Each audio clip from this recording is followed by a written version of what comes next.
Hello viewers, மேசராசி நேயர்களுக்கு சிவன்மலை அருள் வாக்கானது கிடைச்சிருக்கு.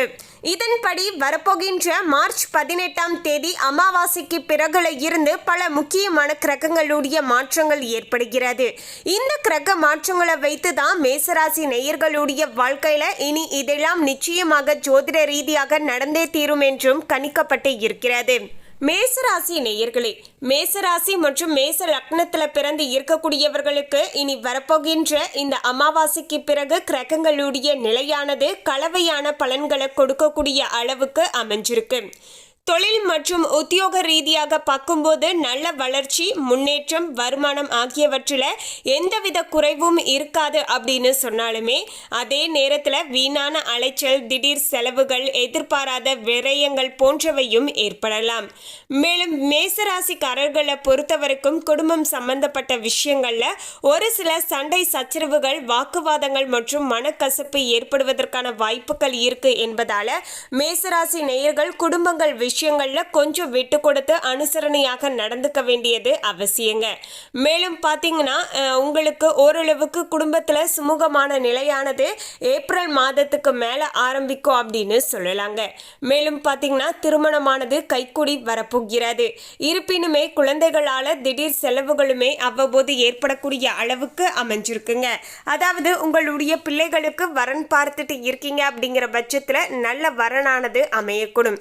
அதே சமயம் பார்த்தீங்கன்னா பிள்ளைகளுக்கு பார்த்தீங்கன்னா ஒரு சில செலவுகளுமே வரலாம்.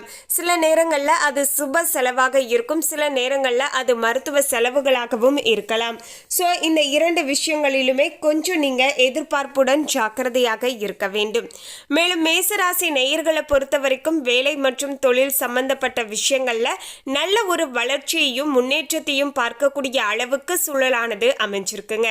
குறிப்பாக சொல்லணும்னா எந்தவித பாதிப்பும் ஏற்படாது என்பது குறிப்பிடத்தக்கது.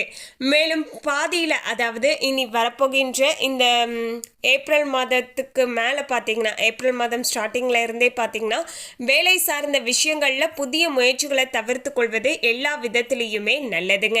மேலும் திடீர் அதிர்ஷ்டத்தை கொடுக்கக்கூடும் முயற்சிகள் எல்லாமே கைகூடியும் வரக்கூடிய அளவுக்கு யோகமானது அமைஞ்சிருக்கு. வருமானம் மற்றும் பண வரவானது சீராக இருந்தாலுமே கூட எதிர்பாராத செலவுகளுமே அவ்வப்போது ஏற்படக்கூடும். குறிப்பாக சொல்லணும்னா மருத்துவ செலவானது, குழந்தைகளுக்கு ஏற்படக்கூடிய செலவு ஆகியவற்றில் கவனமாக இருக்க வேண்டும். கொடுக்கல் வாங்கல்ல எச்சரிக்கையாக இருக்க வேண்டும். சின்ன சின்ன விஷயங்களுக்கு எல்லாம் கடன் வாங்குவதை தவிர்த்து கொள்வது எல்லா விதத்திலேயுமே நல்லது. மொத்தத்தில் மேசராசிக்காரர்கள் இனி வரப்போகின்ற இந்த மார்ச் 18 பங்குனி அமாவாசைக்கு பிறகு பார்த்தீங்கன்னா கவனமாக செயல்பட்டால் வீண் செலவுகளையும் அலைச்சல்களையும் தவிர்த்து கொள்வதற்கு ரொம்பவே உதவியாக இருக்கும் அப்படின்னு சொல்லலாங்க. மொத்தத்தில் மேசராசி நேயர்கள் இனி வரப்போகின்ற நாட்கள் தொழிலில் நீங்கள் அதிகமாக கவனம் செலுத்தினீங்கன்னா உங்களுக்கு நல்லதாக இருக்கக்கூடும். காரணம் என்னன்னா, நீங்கள் இப்போது தொழிலில் நல்ல ஒரு முன்னேற்றம் அடைவதற்கு ஏற்ற கிரகங்களுடைய அமைப்பானது உங்களுக்கு சாதகமாக அமைஞ்சிருக்கு அப்படின்னு சொல்லலாங்க. எனவே தொழில் ரீதியாக இப்போது நீங்கள் அதிகமாக கவனம் செலுத்துறீங்களோ அந்த அளவிற்கு பார்த்தீங்கன்னா உங்களுக்கு வருமான ரீதியான ஆதாரமானது கைக்கு கிடைக்கும் அப்படின்னு சொல்லலாங்க. அப்போதுதான் உங்களுக்கு திடீர்னு வீண் செலவுகள், அலைச்சல்கள் ஏற்படுது இல்லையா, அதையுமே ஓரளவுக்கு நம்மளால சமாளிக்க முடியுங்க. அதாவது அதிகப்படியான விரயங்கள் ஏற்படுது அப்படின்னா நம்ம ஓரளவுக்கு கையில் பணம் சம்பாதித்து வச்சா மட்டும்தான் ஓரளவுக்கு நம்மளால பார்த்தீங்கன்னா பணத்தை எடுத்து செலவு பண்ண முடியும் இல்லையா. ஸோ அந்த வகையில் பார்த்தீங்கன்னா பொருளாதார ரீதியாக ஓரளவுக்கு நல்ல ஒரு முன்னேற்றத்தை காணக்கூடிய அளவுக்கு சூழலானது அமைஞ்சிருக்குங்க. வருமானம் எந்த அளவுக்கு வருதோ அதே போல வீண் விரை செலவுகளுமே வரலாம். அது மருத்துவ செலவுகளாக வரலாம் என்பதால உடல் ஆரோக்கியத்தில் கூடுதல் கவனம் செலுத்துவது நல்லது. அது உங்களுடைய உடல் ஆரோக்கியமாக இருந்தாலும் சரி, உங்களுடைய குழந்தைகளுடைய உடல் ஆரோக்கியமாக இருந்தாலும் சரிங்க, சிறப்பு கவனம் எடுத்துக்கிட்டா பெரிய பிரச்சனைகள் ஏதும் ஏற்படாமல் பார்த்து கொள்ள முடியும். மேலும் அமாவாசை என்று சொன்னாலேயே இரு விதமான கருத்துக்களானது இருக்க கொடுங்க. ஒரு சிலர் பார்த்தீங்கன்னா அமாவாசை நாளன்று எந்த வித விஷயங்கள் செயல்பட்டாலுமே அதில் சரியான நல்ல பலனானது கிடைக்காது. அமாவாசை நாள் அப்படிங்கிறது கெட்ட சக்திகளுக்கு உகந்த நாள். பேய், பிசாசுக்கள் போன்ற போன்றவங்களுக்கு உகந்த நாள், எதிர்மறை தாக்கங்கள் நிறைந்த நாள் அப்படின்னு சொல்லப்படுதுங்க. அதனாலேயோ என்னவோ அமாவாசை போன்ற நாட்கள்ல நேர்மறை ஆற்றலை பெற்றுக்கொள்வதற்காக நிறைய இறை வழிபாடுகளையும் நம்ம அமாவாசை நாட்கள்ல செய்து கொண்டு இருக்கோம் அப்படின்னு சொல்றோம்.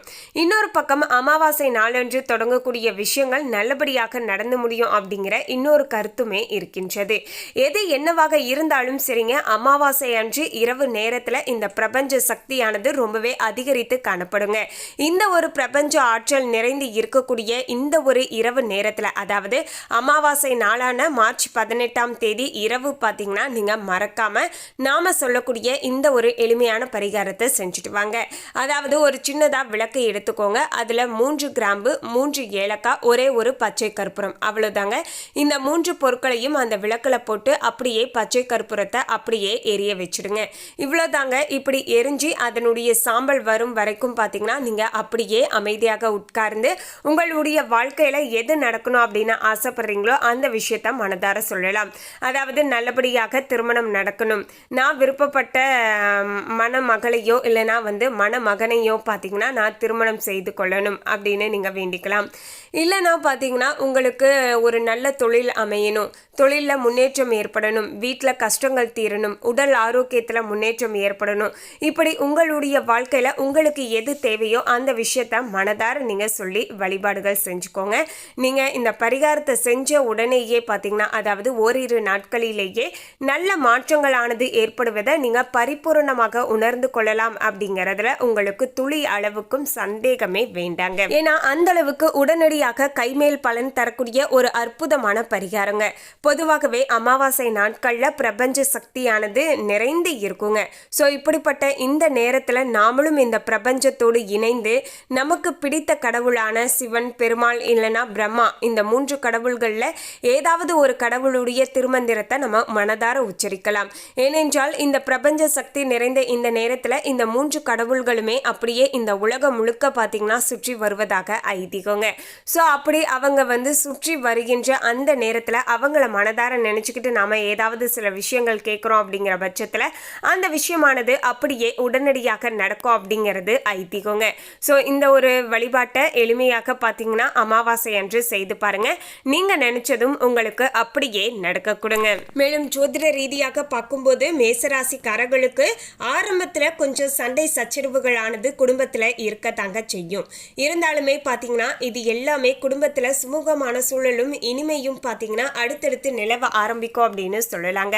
அதாவது இந்த அமாவாசை தொடங்கிய முதல் வாரத்தில் பார்த்தீங்கன்னா ஓரளவுக்கு பிரச்சனைகளாக இருந்தாலுமே அடுத்தடுத்து வரக்கூடிய வாரங்களில் இந்த பிரச்சனைகள் எல்லாமே சரியாகி ஒருவருக்கு ஒருவர் மனம் விட்டு பேசுவதன் மூலமாக பிரச்சனைகள் சரியாகி குடும்பத்தில் அமைதியான சூழலானது கைகூடும் அப்படின்னு சொல்லலாங்க.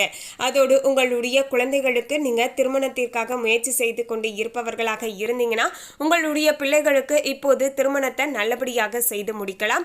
அந்த அளவிற்கு சூழ்நிலைகளுமே உங்களுக்கு சாதகமாக அமைஞ்சிருக்கு அப்படின்னு சொல்லலாங்க. மேலும் மேசராசி நேயர்களாகிய நீங்க ரொம்ப நாட்களாகவே தொழில் ரீதியாக பெருசா எந்தவித முன்னேற்றமுமே இல்லாமல் இருந்து கொண்டு இருக்குங்க. இன்னும் ஒரு சிலரெல்லாம் வேலைக்கே போக முடியாத அளவுக்கு இக்கட்டமான சூழ்நிலையிலையும் இருந்துட்டு இருக்கீங்க. ஸோ அப்படிப்பட்ட எல்லோருக்குமே இப்போது ஒரு நல்ல மாற்றமானது ஏற்பட போகிறது. ஆமாங்க, தொழில் ரீதியாக ஒரு நல்ல மாற்றமானது வந்திருக்குங்க.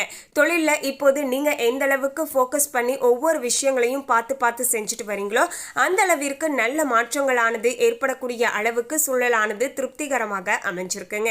எனவே இந்த ஒரு அருமையான வாய்ப்பை கை நழுவ விட்டுறாதீங்க. அதாவது இப்போது பார்த்தீங்கன்னா உங்களுக்கு நேரம் சாதகமாக இருக்கு. இதை பயன்படுத்தி கொண்டு தொழிலில் நீங்க அதிகப்படியான கவனத்தை செலுத்திட்டு வரீங்க அப்படின்னா ஓரளவுக்கு நல்ல நிதி ரீதியான ஆதாயத்தை பெற்றுக்கொள்ளலாம். ஏன்னா உங்களுக்கு அடிக்கடி பார்த்தீங்கன்னா ஒரு பக்கம் செலவுகளுமே வரப்போகுது. அது சுப செலவுகளாகவும் இருக்கலாம், இல்லைன்னா மருத்துவ செலவுகளாகவும் இருக்கலாங்க. எதுவாக இருந்தாலும் வரக்கூடிய செலவுகளை நம்ம சமாளிக்கணும் இல்லையா? ஸோ அந்த செலவுகளை சமாளிக்கக்கூடிய அளவுக்கு பொருளாதார ரீதியாக ஓரளவுக்கு நல்ல மாற்றமானது இருக்க கொடுங்க. எனவே நீங்க வரக்கூடிய செலவுகளை சமாளிப்பதற்காகவே கூட பார்த்தீங்கன்னா நீங்க தொழிலில் அதிகமாக கவனத்தை செலுத்த வேண்டிய காலகட்டத்தில் தான் இப்போது அமைஞ்சிருக்கீங்க அப்படின்னு சொல்லலாங்க.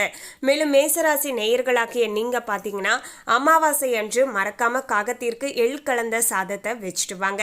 இதன் மூலமாக உங்களுடைய முன்னோர்களுடைய சாபம், ஏதாவது பித்ரு தோஷம் ஏற்பட்டு இருந்தா அதுவுமே உடனடியாக நிவர்த்தியாகுங்க. ஸோ மறக்காம உங்களுடைய கையாலேயே அமாவாசை நாளன்று படையல் போட்டு ஃபர்ஸ்ட் நீங்க காகத்திற்கு வச்சதுக்கு அப்புறமேட்டு உங்க வீட்டில் இருக்கக்கூடிய அனைவருமே அந்த படையல் சாப்பாட்டை சாப்பிட்டு நீங்க விரதத்தை தாராளமாக முடித்துக் கொள்ளலாம். மேலும் இந்த தகவலை பற்றிய உங்களுடைய கருத்தை கமெண்ட்ல பதிவு பண்ணுங்க. இந்த தகவல் உங்களுக்கு பிடிச்சிருந்தா லைக் பண்ணுங்க, ஷேர் பண்ணுங்க. இது போன்ற சுவாரஸ்யமான தகவலை தெரிந்து கொள்ள சேனலை சப்ஸ்கிரைப் பண்ணிடுங்க. தேங்க்யூ.